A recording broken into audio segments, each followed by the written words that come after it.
anything from federal services to regular security services. But my part focuses on sporting venues mostly, convention centers, concert venues. We have 10 NFL franchises, a number of arenas across the countries. We're in 39 different markets across the United States. So we're looking for people that are interested in careers in event services and security. That's kind of what we do. Perfect. Thank you guys both so much. Jordy, is it going to be Eric or Ellsworth popping into that breakout room?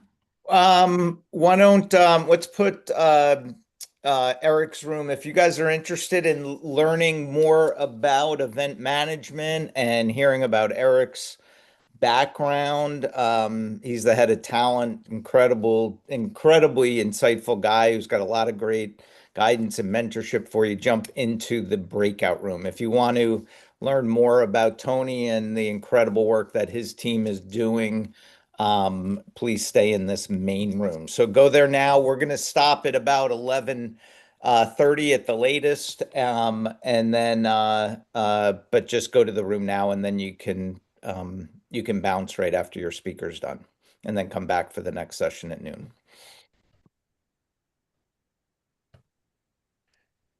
And the breakout rooms are in the bottom icon there, those little 4 white squares. You can click that and go to breakout room with Eric.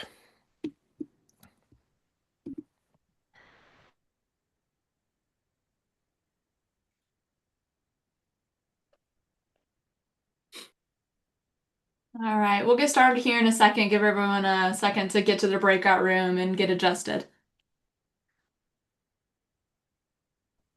Hey, Kylie. This is Tommy Full. I'm trying to go through to one of the breakout rooms. I'm doing it on my phone. I'm not having any success. So I might have to log out. I log back in. Okay, yeah, no problem. The breakout rooms will still be open when you log out and log back in. So just pop out and do what you got to do.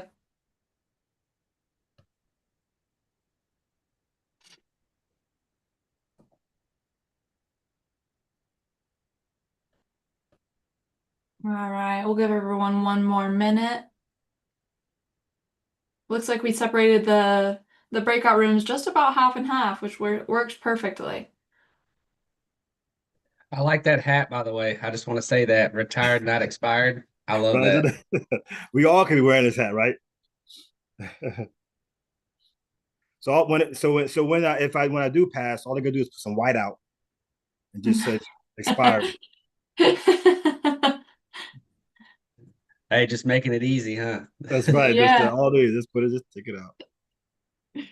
All right, we'll go ahead and get started. Ellsworth, I would love for you to do a longer introduction. Tell everyone how your transition was, how you got into the community that you're in now, and really get into it. Great. And I guess I can share my screen. Yeah, of course. Okay. Can everybody see my screen? Yes, sir. Cool. So let me tell you a little about me, because I'm not that transactional guy. I believe in relationships. So I want to tell you a bit about me, and that way you can just kind of make more sense of why I do what I do. I am a military brat, which means taking care of veterans and their families is my DNA.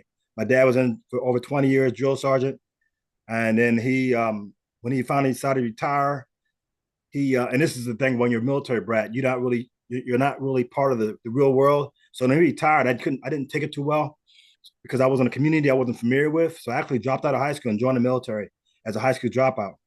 In that short period of time, I had an interesting part. In a short period of time, because of the military, I got my GED.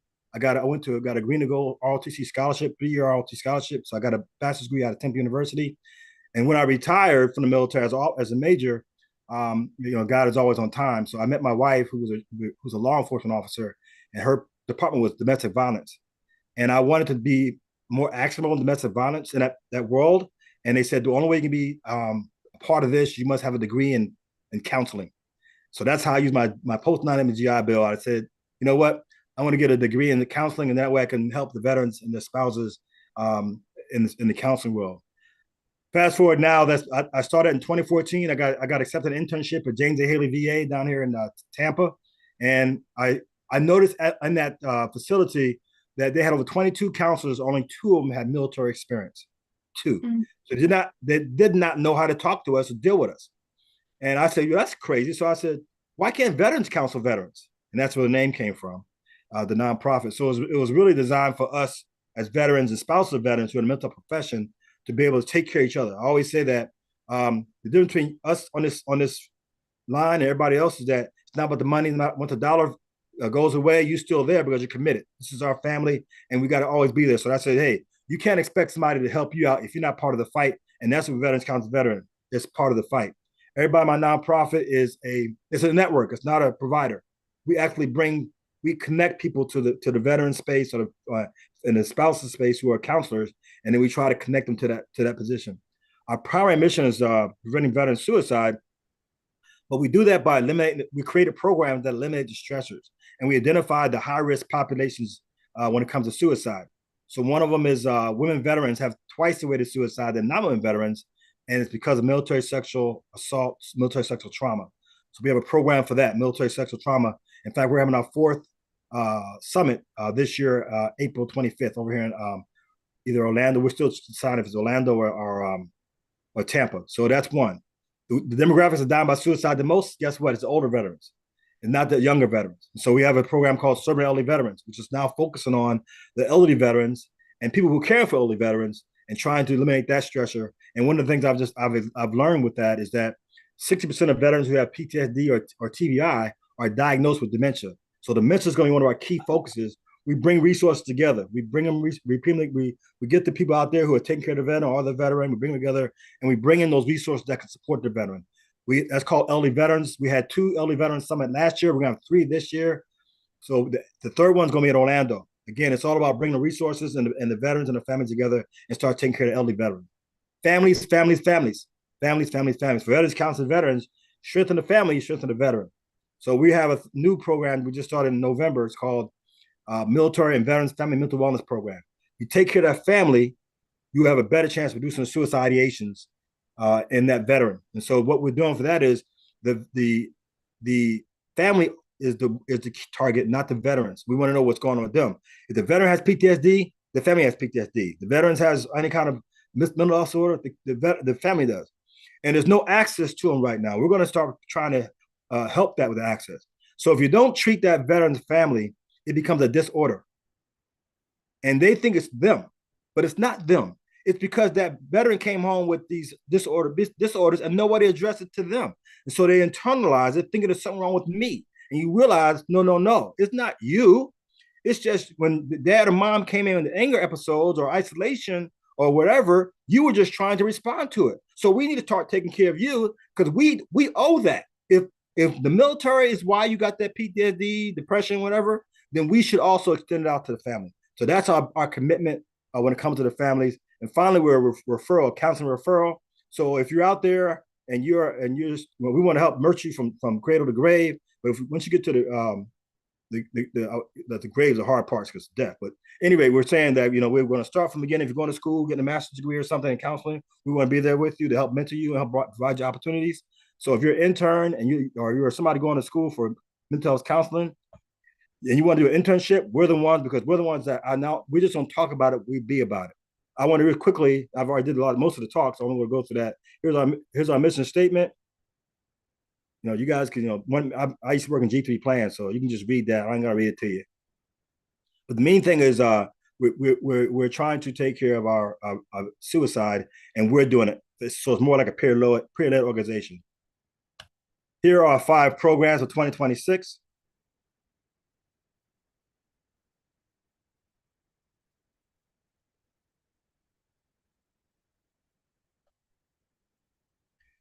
This is a quick rundown of here's our, again, this is what we add for these programs. Each program has at least 3 projects in them: counseling, conference, workshops, and advocacy. All of them have the same thing: military sexual trauma. We're big time advocates here in Florida, so we actually go to legislators and say, "What are you doing for these guys?" I mean, what's point of it to say that you have the second largest women veterans population, but you have no resources or services to connect that? Well, we're up there making sure that the politicians start saying, take care of our veterans, be it female or sexual assault survivors. We're big time advocates, and for the elderly as well. Counseling referral program, and that's the difference. For those you guys don't know, there's a difference between from the veterans point. Either you get If you retire, you get TRICARE. If you don't retire, you get the VA. What's the difference? TRICARE is a network. VA is a provider. What does that mean? Well, with the government being a provider, they want 100% market share. I don't believe in that. I believe it takes the entire community, not just the government that can sit there and take care of us. For me, it's 4 major areas that take care of the veteran and the veteran community, and that's the federal, state, county, and the community. Those 4 you need to be involved in the fight, not just one. So that's the biggest difference between you and I, and to the VA and us. You come to me, I'm not about me. I don't do the providing. I want to get people out there I know can do the job. You go to the VA, if the VA is always the answer. I'm not trying to be negative. I'm just trying to fill that gap of that piece there. So that's the key thing. We were referrals. Family, I just told you about that. We just started that in November. We're already starting to develop it.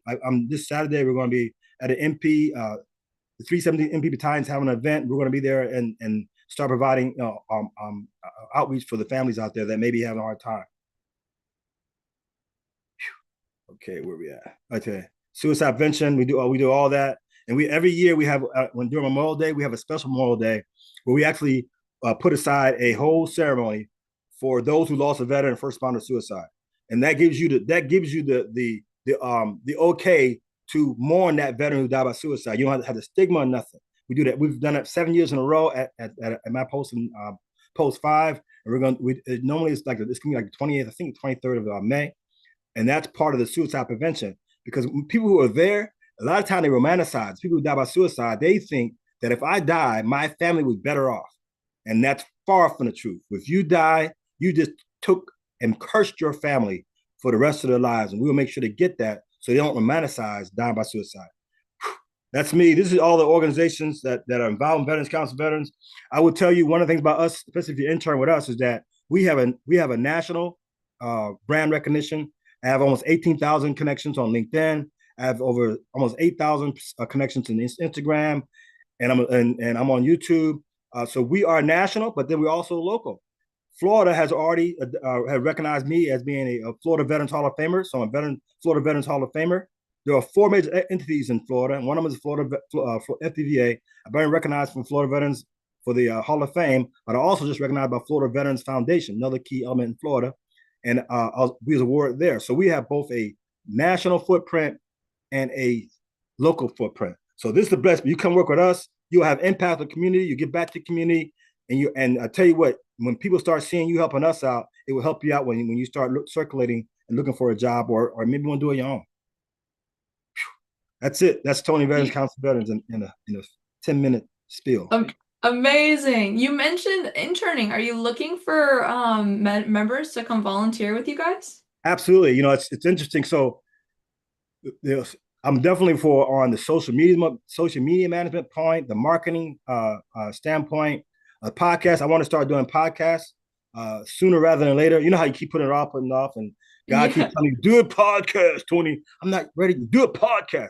I think podcasts will be a great, because then we'll be able to reach a lot of people and bring in experts for each topic area. So we want to. So those 3 areas we're looking at, from social media to marketing, and to also anybody who's involved in the podcast world. Yeah. If anybody's interested in that in here, how can they get a hold of you or learn more about you guys? So I guess I can put my information. You can. It's called info at Vets Counseling Vets. That's the first step to go and reach out to us. I'm on LinkedIn. So if you're interested, if you're a veteran, that's my first thing. If I see you're a veteran, I always say accept. Mm-hmm. Everybody else I start looking at and see they really, but Veteran Connect. So if you want to reach out to me on LinkedIn, do it. Let's see if we can get me to 20,000. That'd be great. 20,000 connection.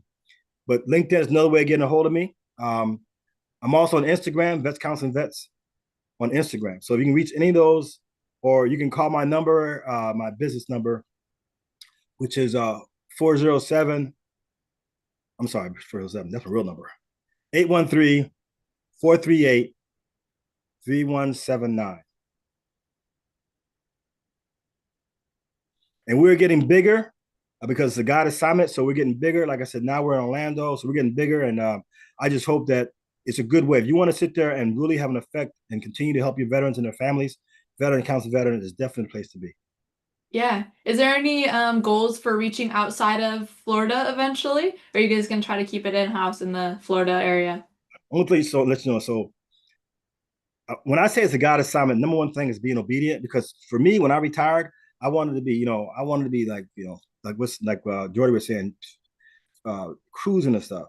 So, but God has said no, and so yes, it will be bigger. We will be. I had to be intentional about that. I have not done any fundraisers, nothing. I've never asked for money, but I'm going to start because obviously the reason why I'm doing all this is that so we can help more veterans out there outside of my footprint. So yes, I plan on being a national organization intentionally in about 2 years. Once I get a good grip on Florida, then I'm going to spread it Yeah. out and start having like little regional areas that BCV be part of for the mental health.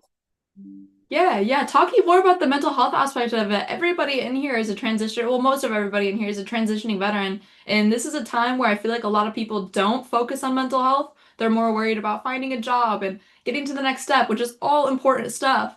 But I feel like mental health is pushed to the side a lot. Is there anything that we can do to kind of normalize opening that conversation up a little bit more naturally? See, that's a very good big point. I'm glad you mentioned that, Kaylee, because what people don't realize, and I don't know people who are Army, Air Force on this line here, but in Everywhere. military, they've what's that? I said they're from everywhere. Okay, so in the Army, they focus more on the major pushers like the artillery, infantry, and they forget about the support, which is signal and food. Well, that same thing when we transition. We focus so much on resumes and getting a job, and not really and not deal with the mental health of the veteran and the family. So what happens when you first join when you start getting out, you go through an adjustment period, and if that adjustment is not addressed, it becomes a disorder. It becomes an adjustment disorder. And it's not just you who's going through the adjustment problem, so is your family. And they're trying to they're struggling. And when you have struggle and frustration, you start lashing out at each other. And next thing you know, your family starts separating because you're still trying to deal with that adjustment. We got to find a way, and if it's my God assignment, I will. But we got to have besides resumes and all this and these job, how to become a great millionaire. We need to have something that's going to say, how do we address your mental health? Because if you don't, it will come and creep and get you, and you'll wonder why you can't keep a job because we never addressed the mental part, the adjustment part. So Yeah. so that's a big piece for you guys and ladies out there. You need some mental health. I'm going to do that with the families right now. I'm going to start this year. We're going to sit there and try to be part of that transition and say, hey, here's some counseling for you guys. So you can start doing that transition from having I always say, when you leave the military, it's like you're being kicked out the tribe, right?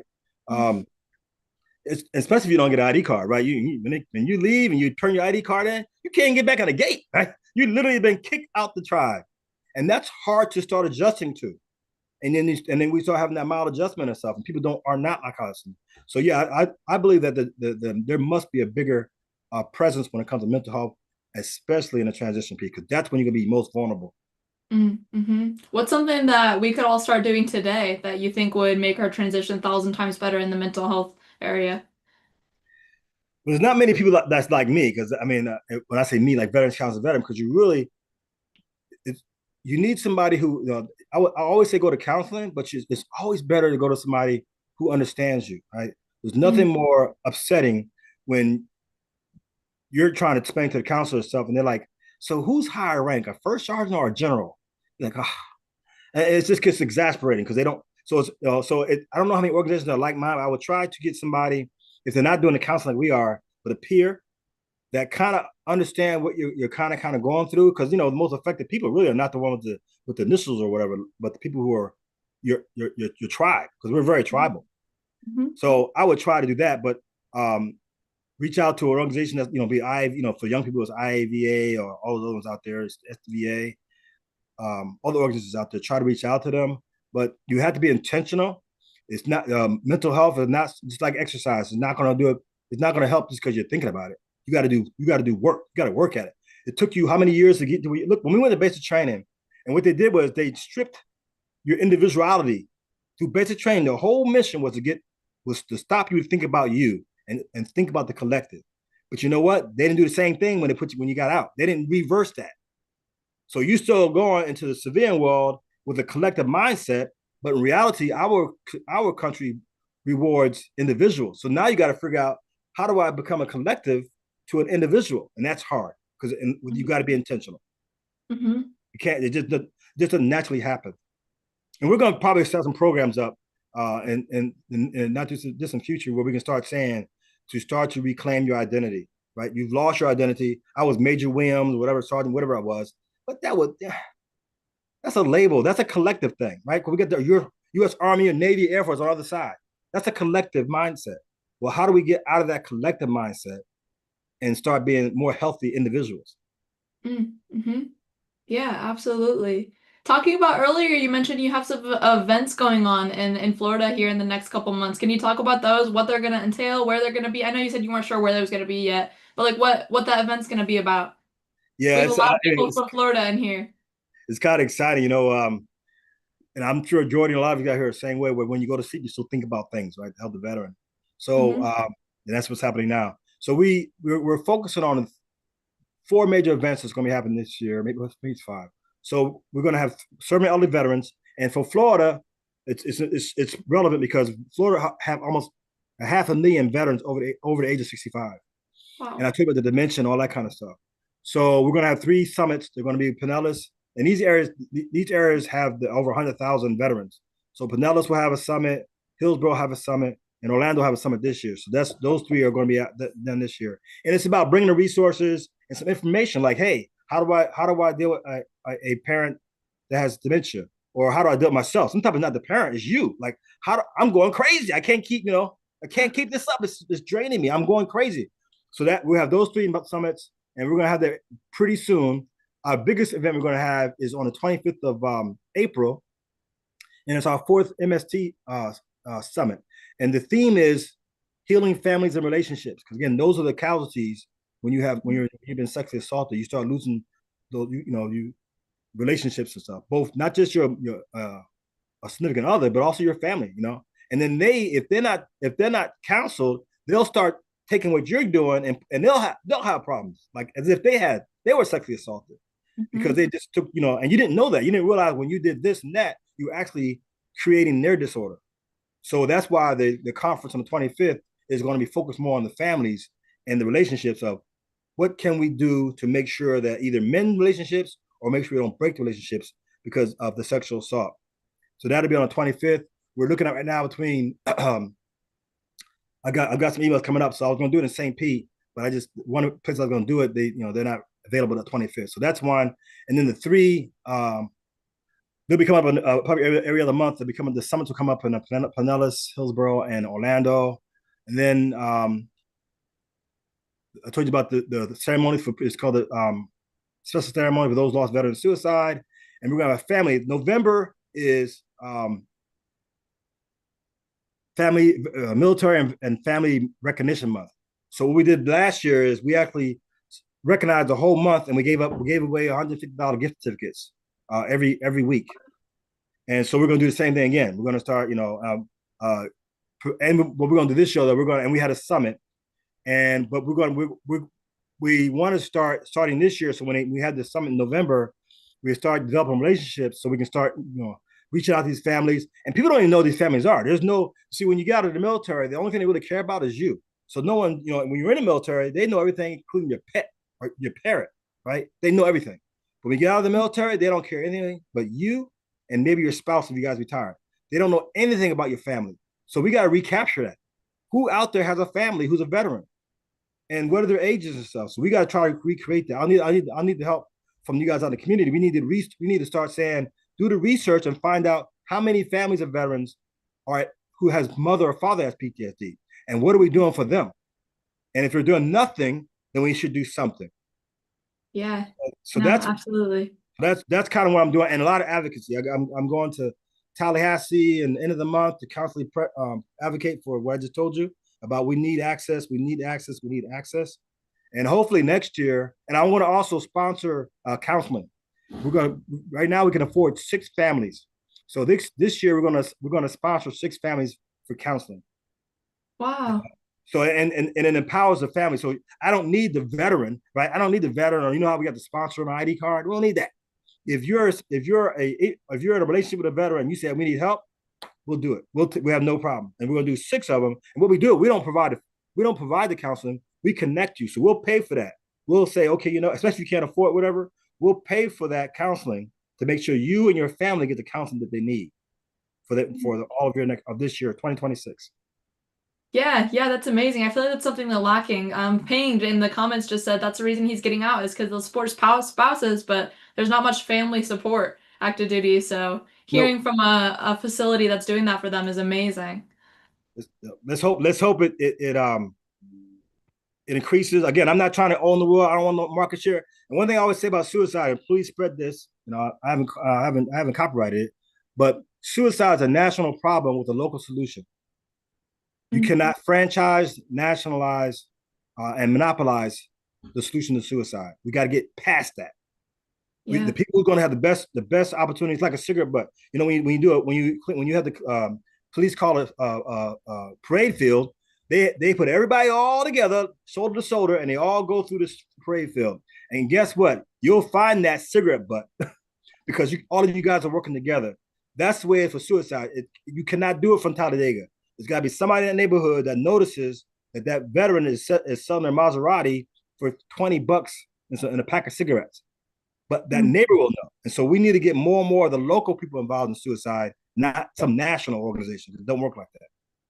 Yeah, yeah, I absolutely agree. It is something that is not talked about enough. Well, thank you so much today and coming and talking, Tony. I'm sure you're going to get a bunch of LinkedIn connections after this, and hopefully some of you guys that are in Florida, I know we have a few, are going to go to some of those summits and see Tony in person and see what he's working for. So thank you so much and coming for chat. Also, if you're interested in working with them and volunteering with them, let Tony know. Put it in your end of day survey. Let us know, and we'll get it hooked up to where you guys can get connected. Thank you so much. Thank you, guys.